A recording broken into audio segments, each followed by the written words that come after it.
À la une de l'actualité, à un mois et demi des élections régionales, Laurent Wauquiez semble être le grand favori. Le président sortant arrive en tête du dernier sondage devant le Rassemblement national, La République en marche et la gauche. Sans surprise, le thème de la sécurité arrive en tête des préoccupations des habitants d'Auvergne-Rhône-Alpes. Décryptage à suivre dès le début de ce journal. Comment savoir précisément où nous en sommes dans la campagne de vaccination? Un Lyonnais a créé un site internet, le nombre de vaccinés, avec quel vaccin, le nombre de doses ou encore les projections pour les semaines et les mois à venir. Ce jeune informaticien a passé près de 50 heures pour créer Vaccinator. L'étape 2 du déconfinement approche dans 2 semaines maintenant. Le 19 mai, les réouvertures vont commencer. Terrasses, commerces, lieux de culture et parcs de loisirs à Sainte-Foy-les-Lyons. Tout le monde est mobilisé pour être prêt le jour J. À cette semaine du premier tour des élections régionales, un nouveau sondage est sorti aujourd'hui. Sondage Ipsos Sopra Steria pour France Info. Et Romain Melson est avec moi pour décrypter ce soir justement l'ensemble des résultats.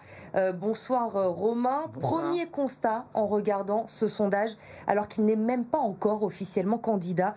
Laurent Wauquiez, le président sortant, est clairement en position de force. 31% d'intention de vote au premier tour devant Andréa Cotarac du Rassemblement national à 19%. Bruno Bonnell, troisième, c'est peut-être la surprise aussi, La République en marche et la gauche qui est loin derrière. Est-ce que ces premiers résultats, Romain, vous surprennent ? Non, mais ça valide la stratégie de Laurent Wauquiez qui consiste, comme vous l'avez dit, à ne pas rentrer en campagne. Et malgré le fait que tous les autres soient entrés en campagne depuis maintenant plus d'un mois, ça n'a pas d'effet apparemment sur les sondages. Donc effectivement, il doit être content, lui. Ça ne bouge pas beaucoup non plus au second tour, puisque que la gauche soit représentée par les écologistes ou par Najat Vallaud-Belkacem, la candidate socialiste. Wauquiez est toujours devant, il arrive largement en tête. On a l'impression que finalement c'est déjà joué d'avance. Est-ce qu'on peut dire ça? Est-ce qu'on peut quand même s'attendre à des surprises dans ces élections? Ce qui est très net, c'est que même les gens qui disent qu'ils vont, dans votre sondage, vont voter pour la gauche, ils considèrent qu'il a un bon bilan. Ce qui est net, c'est qu'effectivement les gens sont un peu perdus, sont pas très intéressés par cette élection. On le voit très bien dans les réponses. Quand on demande les préoccupations des Français, vous l'avez dit, des habitants d'Auvergne-Rhône-Alpes, c'est des choses qui n'ont aucun rapport, des préoccupations qui n'ont aucun rapport avec l'action de la région. Donc ce dont ils ont besoin, eux, c'est de savoir qui est le président de la région actuellement. C'est Laurent Wauquiez. Ils sont prêts à voter pour lui. Andréa Cotarac, le candidat du Rassemblement national, à 20% des intentions de vote.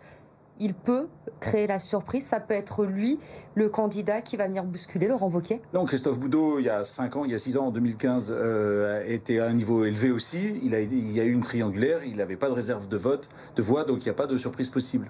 Alors vous l'évoquiez, Romain, Laurent Wauquiez, qui semble bénéficier de son bilan. 62% des sondés estiment que depuis 2015, son travail est excellent ou bon. Et ces résultats sont liés aussi aux préoccupations des habitants de la région. La délinquance, la crise du Covid, l'immigration, ce sont des thèmes sur lesquels Laurent Wauquiez est très présent. Eh bien oui, d'une certaine façon, mais c'est pas facile parce que vous voyez, la délinquance qui est la préoccupation numéro 1, si vous voulez, la région ne peut rien faire pour la délinquance.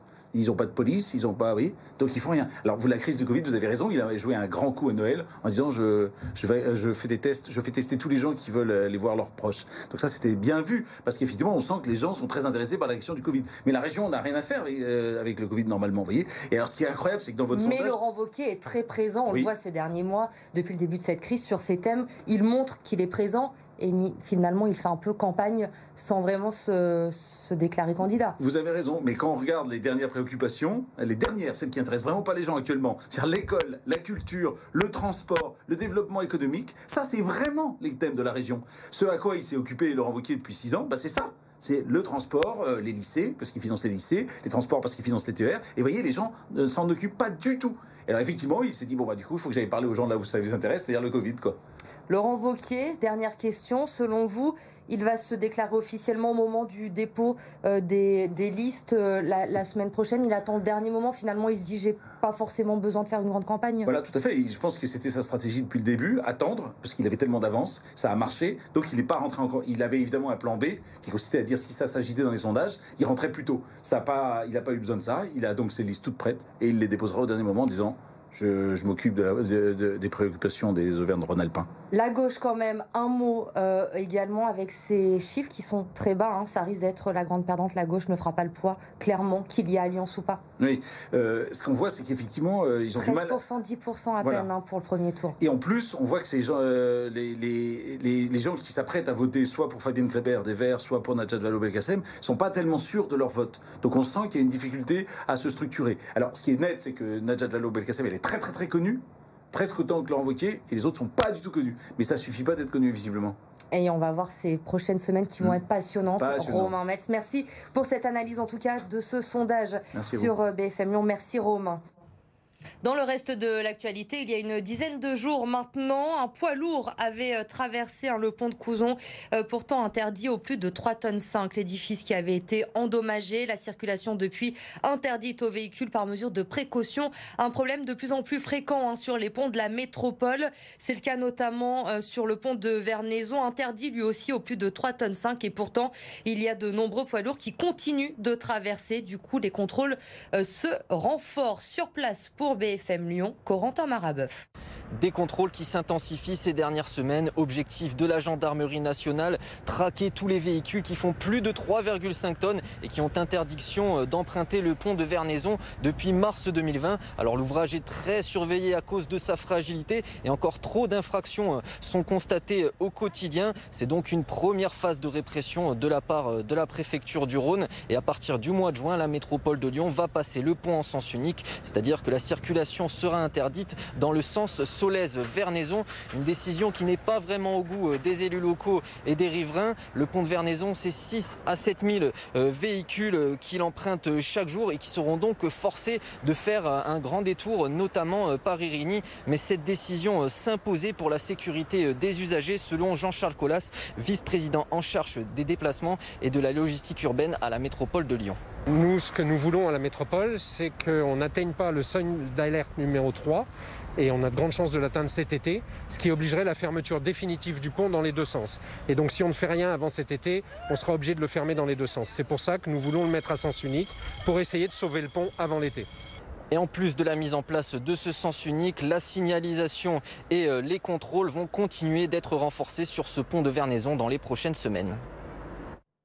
Une question à présent, quand serons-nous tous vaccinés? Le gouvernement affirme que chaque Français qui le désire aura accès à la vaccination d'ici la fin de l'été. Mais pour que toute la population soit vaccinée avec les 2 doses, il faudra bien sûr beaucoup plus de temps. Au rythme actuel, nous atteindrons les 100% en mai 2022. Projection faite par un Lyonnais qui a créé un site dédié à la vaccination. Arthur Blé et Robin Pical. Au rythme actuel, je pense que 70% de la population sera vaccinée le 9 novembre et l'entièreté de la population d'ici le 30 janvier 2022. Des chiffres qui devraient évoluer puisque le rythme de la vaccination s'accélérera quand davantage de doses seront livrées. Sur vaccinator.fr, le site que Marc a créé, il est justement possible de suivre l'évolution de la vaccination en temps réel. Ce développeur web de 24 ans souhaite ainsi rendre compréhensibles les chiffres diffusés par l'État. Les chiffres du gouvernement, c'est quelque chose d'assez succinct, c'est pas lisible pour tout le monde. Moi, mon objectif, c'était de faire quelque chose de compréhensible, donc de faire des graphiques, etc. Des trucs très très basiques pour que tout le monde puisse comprendre. Après une centaine d'heures de travail, le site est désormais mis à jour automatiquement et avec des centaines d'utilisateurs quotidiens, Vaccinator a trouvé son public. On a beaucoup d'informations sur la vaccination, on entend beaucoup dire que ça avance pas, que ça avance, etc.